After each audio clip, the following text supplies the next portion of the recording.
Sir Ken Robinson is a former professor of education at Warwick University. In 1998, he led a major government inquiry on creativity, education and the economy. He is now a senior advisor to the J. Paul Getty Trust in California. Speaking in a debate on creativity versus the curriculum at the Education Show, he laid out why he believes education must change. Every education system on earth currently is being reformed, without exception.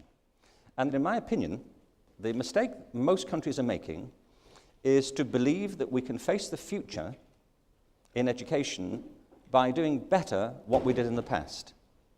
We just have to do more of it and raise standards. But the issue is, which standards are we talking about? Standards of what? In the interests of what? And I find it rather exasperating when people, policymakers, acquire this benign expression and talk about we have to get back to basics. Well, what is basic now? That's, I think, what I want to put to you. I do not know of an education system on earth, a public school system I don't mean individual school, I mean a public school system which gives the same status to dance as it does to mathematics. And what interests me is that most people are okay with that. They say, well, of course. Why would you teach people to dance every day? Well, why wouldn't you? Seriously, why wouldn't you? Why do we abandon dance? Children and adults dance when they can. It's a feature of every culture that's ever been. So why don't we teach it in schools systematically every day? We all have bodies, don't we? Did I miss a meeting? I think we have them. There is a hierarchy of subjects. They don't all call them core subjects, they don't all call them foundation subjects, but they call them something like that. But it's the same configuration. And this is the hierarchy. At the top of the hierarchy are languages, mathematics, and science, and then the humanities, and a bit further down are the arts. And in most school systems, there's another hierarchy within the arts. Art and music are normally given higher priority than drama and dance. Isn't this the case? What happens in our education system is that we progressively educate our children from the knees upwards. And we progress towards their head at a pretty fast rate. And by the time they get to secondary school, we are preoccupied with their head. And we focus on their head and then educate them to one side of it slightly. Pretty much. In fact, it's no exaggeration to say that the whole of education, increasingly, from kindergarten onwards, is a sustained process of university entrance. That's how we judge success. Do you get to college or not? And the people who run colleges are university professors, so we expect they're the top people. Well, I used to be a university professor. So there. So I'm saying this not to present my credentials, but to say that I'm not speaking about something of which I know nothing. Nor am I speaking in criticism of university professors. I think most of them are lovely. I hang out with them in a social way, and they have a lot to recommend them. But they are a particular form of life, and just one among many. It's just that form of life has come to dominate our conception of what it is to be an educated person. The reason we have this hierarchy of subjects in schools is this. We introduced the education system in this country initially to meet the growing demands of the industrial economy. And the education system was partly shaped in its image. And one of the reasons why there's a hierarchy of subjects in schools is because they're embedded on some conception of utility. Like which subjects will be most useful for getting a job. But there's another reason. Because people do not go around saying, don't do maths, you're not going to be a mathematician. And that's because we are in a culture which has embedded in it a particular view of the status of different ways of knowing. Different sorts of knowledge. And this is in part connected to the fact that public education grew up in the interests of the industrial economy, but shaped in the intellectual interests of the universities. And the universities grew up in that great flowering of human endeavor that came from the Enlightenment and then Romanticism.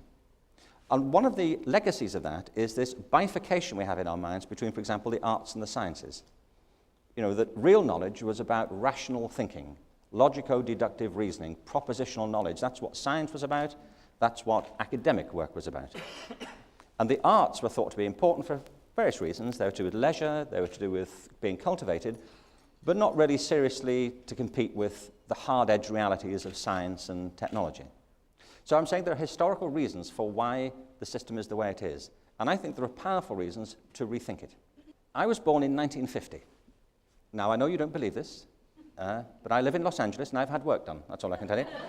But no, I was born in 1950. And in 1950, people were born into large families. I'm one of 7 children. My dad was one of 6. My mum was one of 7. People in Britain certainly didn't have cars in 1950.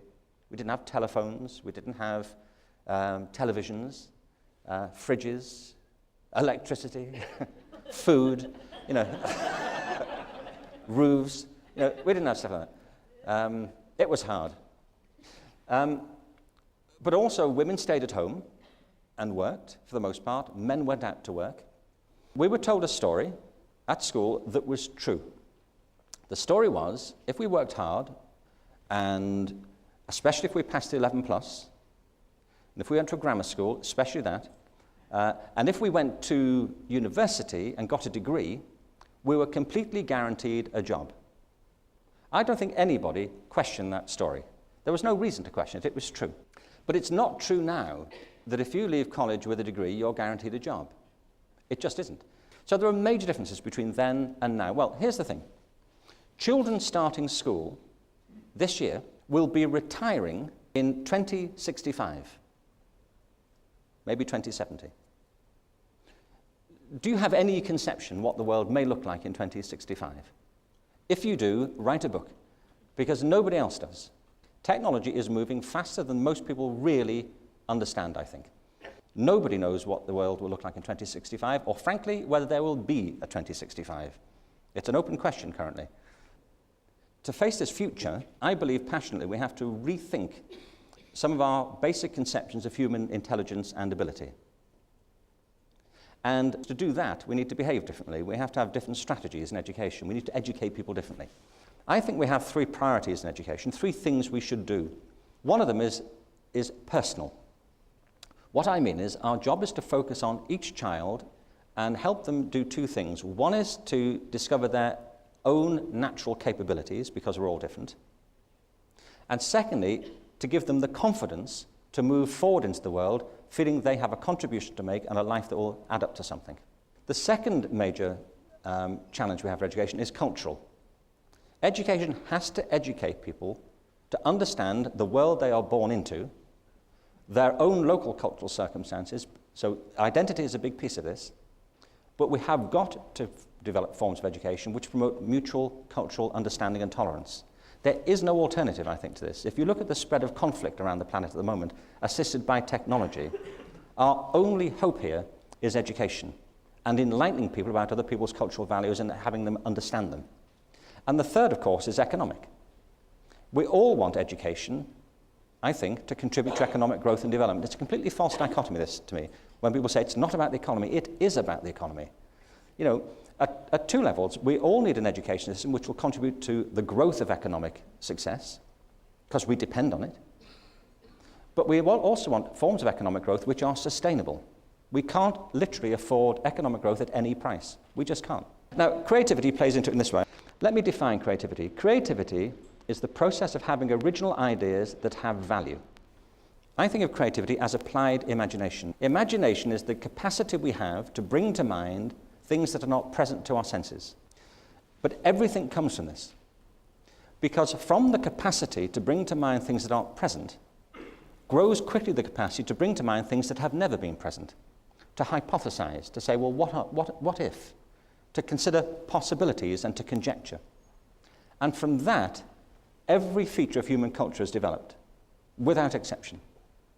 Now, creativity to me is a step on. It's bedded in imagination, but it is, so to speak, the application of imagination. It's using that capacity to address a problem, or to conceive of an alternative way of thinking of things, or to produce something which is a response to a problem we have. But it's the application of it. The thing about it is that you can be creative at anything, but being creative is different for different people, because to be doing something, which is what creativity is, it's a practical process, you have to be working in a medium, whatever it is. Creativity is a function of intelligence. The problem is we've worked with too limited a conception of intelligence. Our education system is dominated by the view that academic ability, in particular, is the same thing as intelligence in general. It isn't. What I prefer to think of is that intelligence is multifaceted. We think about the world in all the ways we experience it. There are three real things about intelligence we know. One is that intelligence is diverse. We think in all the ways we experience the world. We think in sound, we think in movement, we think kinesthetically, we think in abstract terms. Secondly, intelligence is dynamic, inherently dynamic. If you look at the patterns of brain activity under the magnetic resonance imaging systems, the brain is constantly lighting up as a matrix of energy. I mean, there are bits of the brain where certain activities are focused and have a central point, but none of it works independently of the rest. When people are speaking, the brains are lighting up in all kinds of configurations. And the third thing we know about intelligence is it's distinct. Everybody's mind is different. It's a combination of your experience, your genetic inheritance, and your life, your biography. Nature and nurture meeting head-on and merging in some unique way. You are a unique moment in history. Well, when you say, well, how do you operationalize this stuff? And I'll just conclude this. I think the implications just run like this. The first is that for the future, we have to promote people's natural capacities for fresh thinking, for their own well-being, so they can meet the rapid rate of change head-on and participate and not feel alienated by it, so they're flexible and can contribute positively to economic, personal, and cultural development. It's absolutely essential. To do that, we have to rebalance the school curriculum. This hierarchy has got to go. We need a curriculum that represents the multiplicity of our ways of thinking. For some people it will be music, for some it will be dance, some it will be drama, some it will be math, some it will be algebra. In the elementary school, the primary school, I think we need to give children exposure to all these different disciplines and ways of thinking so that they can begin to discover where their strengths are. And for me, in the upper secondary school, we can begin to think about specializing. But the hierarchy has to go. We have to rethink that basis. Secondly, I think we should get rid of the idea of subjects. We build schools around subjects, and then we employ people to teach them, and I think people should be passionate about the thing they have to teach. The problem can be that we end up hiring teachers to teach subjects, not children. And we are there to teach children through the subject expertise that we have. And finally, it should be distinct. We should be fashioning our curricula to identify the different ways that children really learn and which appeal to their particular circumstances. We can call that learning styles or what you will. But the skill of teaching is to connect the passion you have for your own field with the interests of the child. That's what it is. That we need to reconstitute education around a different conception of economic requirements, a different sense of cultural imperative, but rooted in a different conception of ability. That we all have tremendous creative capacities. It's not just giving vent to them, it's cultivating them through knowledge and discipline, and it's a kind of dance, I think, between knowledge and hypothesis. Teaching for creativity is a very skilled process. It's not just slipping the leash. Our job is to educate people for a future that we don't comprehend. And we cannot educate people for the future by thinking all we have to do is get back to what we did in 1950, and it'll all sort itself out. It simply won't, not economically and not culturally. But education is the way forward. And truthfully, we can't see this future for our children, and we may not be there to share it with them. But our job is to enable them to meet it head on and to embrace it and to make it what it could be. And I think if we understand creativity in the right way, we can help them. And I think that's why we got into education in the first place.